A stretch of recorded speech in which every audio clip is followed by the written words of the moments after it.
Yes! Baby No Baby with a banger for the weekend. That was Brawl Dog.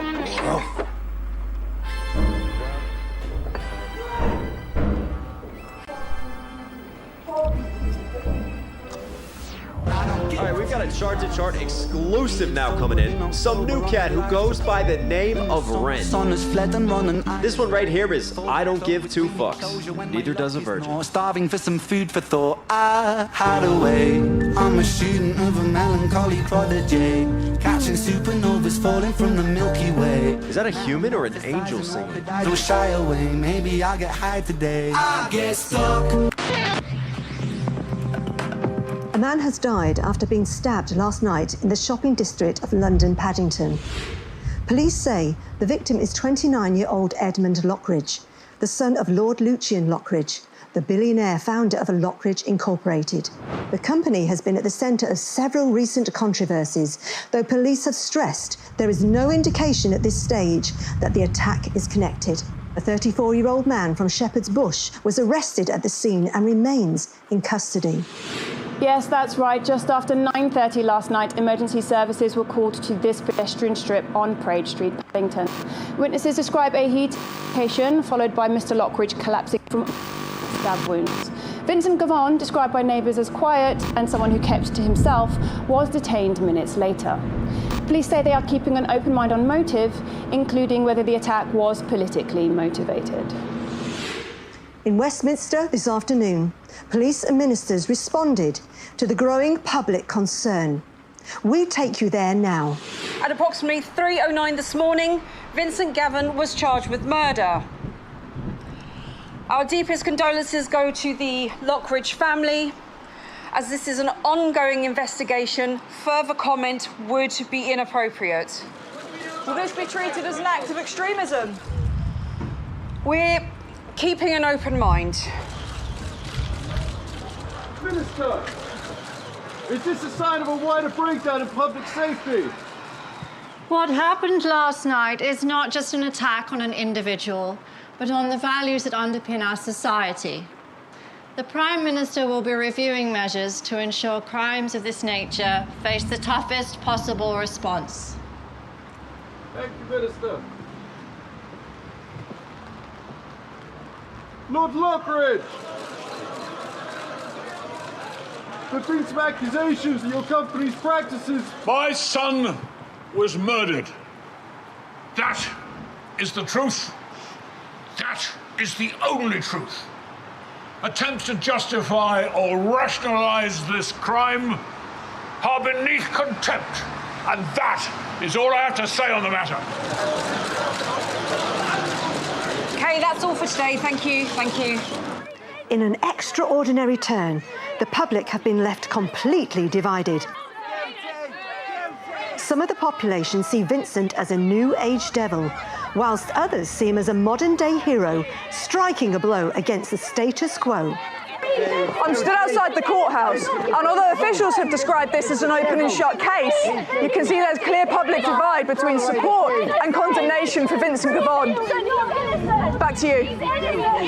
With the suspect now formally charged, the question remains a sign of something deeper in Britain today. Jesus Christ. What a load of shit. Compliance. Life without passion is a world without violence. From the same Lockridge Industries laboratories that brought the world's first medication formulated to heal the global economy, Envian. Comply More, a new, groundbreaking series of treatments, is here to change the world all over again. Finally, an alternative to the responsibilities faced in modern-day relationships. Throughout history, human minds have been afflicted with absurd delusions, such as individuality and fairness. Are your children starting to develop their own personalities as they grow? Are you tired of waking up every day and having to pretend to listen to other people prattle on about their right to self-expression? But that can all stop with just 2 easy-to-swallow tablets taken before, after, and during every meal. Side effects include spontaneous ankle jingling, unexpected emotional flash mobs, mild to severe haunted elbow syndrome, involuntary shadow twitching, temporary loss of the ability to pronounce the letter S, sudden memories from lives you definitely didn't live.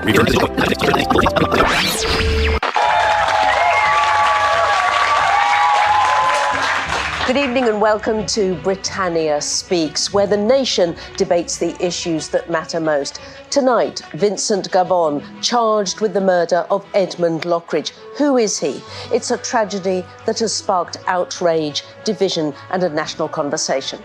On our panel tonight, Sir Douglas Kane, former Chief of Police. We have Dr. Aston Tolliday, political scientist. We have Cassie Blaze, who is an actress, influencer and former contestant on the TV dating show Swipe Right Forever. We have Percy Price, Professor of Psychosurgical Medicine at Cambridge University. So, without further ado, let us go to our first question from the audience.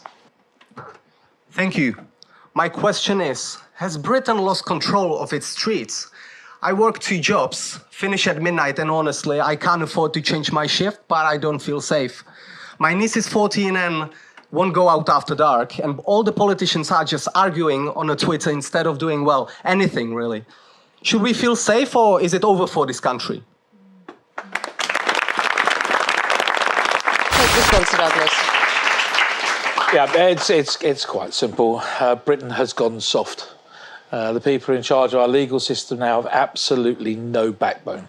Now, back in my day, they get punished and punished properly. These days, it seems that you get a TikTok account and some sort of documentary on Netflix. And I'm sorry, but you should be afraid. You really should. The people who run this country are afraid to make any decision in case they offend somebody. Dr. Tolliday. With all due respect, it's exactly that thinking. Yes, it comes from somebody who knows about criminals. This structural inequality does nothing. What are you going to tell me next? That road cones have feelings and emotions?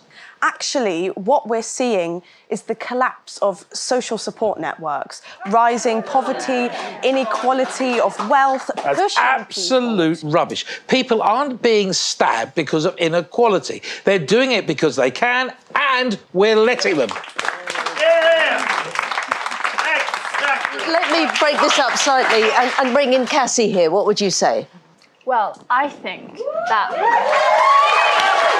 Oh my God!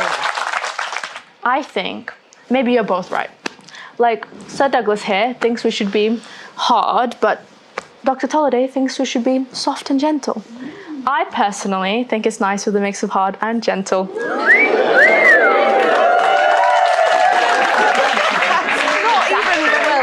Excellent point, Cassie. Yeah, the audience loves it, which brings us to our next question, really. Should Vincent face the harshest punishment, do you think? Yes, without a shadow of a doubt. I mean, let's set an example. Let's be harsh, let's give him the worst we can do. Let's brand him, let's publicly humiliate him, whatever needs. We've got to stop people from doing these offences. We've got to make crimes that are as unappealing as possible. Right. That's medieval. Every study shows that harsher punishments... I'm sorry, I'm going to have to interrupt you there. I'm sorry. This study stopped someone from getting murdered in Paddington last night? No. Now, you can make statistics and anything you want as long as you want, but it's not going to stop a blade from going into your gut, and nor is your PhD. What works is investment in communities. Oh, yes, brilliant. So welfare handouts to youth clubs so that some of these thugs can do interpretive dance for their feelings. It's called therapy. Called a waste of money. What do you think, Cassie? What would you say? Well, I don't even know Vincent, but... If it makes everyone feel safer, I think we should just punish him, right? Like... Off with his head! The vibes are what's important here, so if he's gonna bring the bad vibes, I think he should do the time, honey.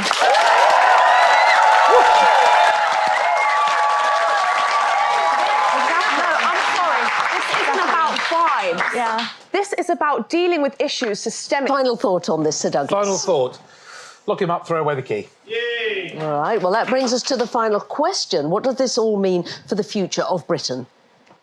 Well, it means war. It means war. The public are at danger. We've been wrapped in this sort of bubble wrap. I mean, if it was up to me, I would have the soldiers on the streets right now. The real war is with inequality. Vincent is a symptom, not a cause. If we don't address the root cause... The root cause is if he'd not picked up a weapon and picked up a job application instead.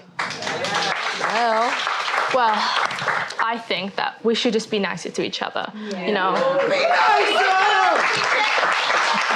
Like, if we just meditated more, this wouldn't happen, that wouldn't happen, and... Like, there was this one time where the two guys I was talking to, they found out about each other and it was a right mess. They wanted to have a talk about it, so I just turned my phone off, went to the back garden with a matcha martini and meditated, like, really hard. And honestly, that solved all of my problems, so I think it could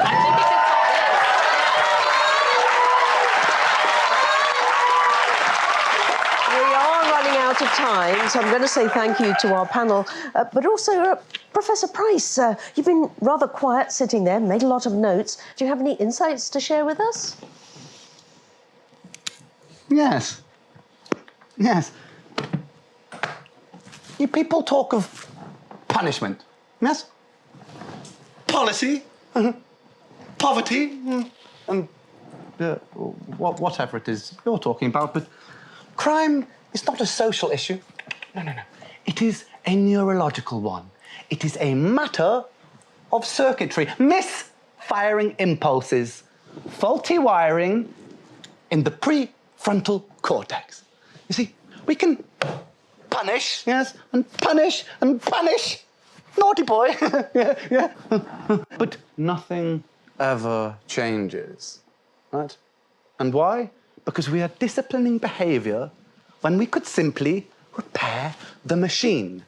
You, sir, would you imprison or jail a lamp simply for flickering?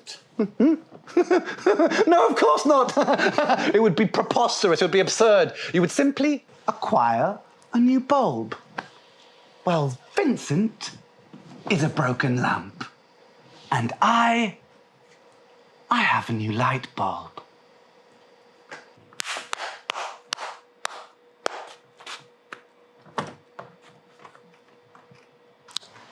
Well, you heard it here first. With that, it is good night from us. Look, we haven't even had a proper debate. We'll see you all same time next week. Join us then. Good night.